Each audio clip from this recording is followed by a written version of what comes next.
মোস্তাফিজরে বাদ দেওয়ার জন্য বিসিসিআই কলকাতাকে না করছে।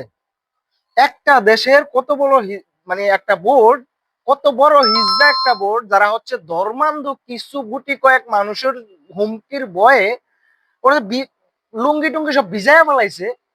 হ্যাঁ, সেই দেশের ক্রিকেট বোর্ড এত বড় মানে কাপুরুষ, তারা হচ্ছে কিছু ধর্মান্ধ কিছু আবাল পাবলিকের ভয়ে হচ্ছে মোস্তাফিজকে বাদ দিয়ে দিছে। কত বড় আওয়াল!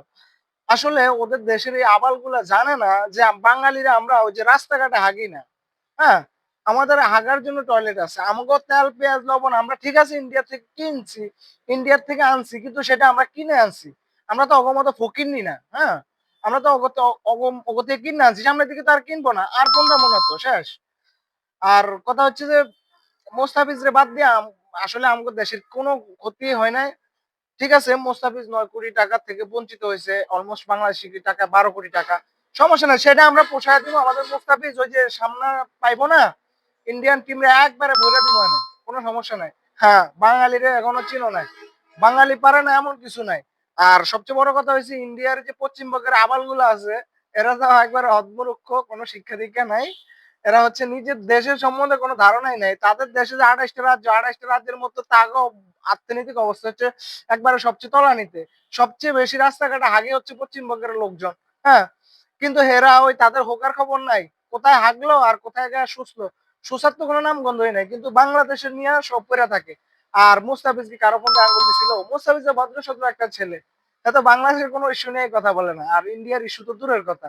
তাহলে সবচেয়ে বড় কথা হচ্ছে আসলে খেলাধুলা এগুলা কিছু না। আসলে হিজড়া টিম তো ওরা ওই যে না পারলে হয় সিনেমা দিয়া একটা প্রতিবাদ করে, আনালে ক্রিকেট দেয়া ওইসব মানে কি বলবো আসলে। আইসিসি তো ইন্ডিয়ার চাপে, বুঝছেন?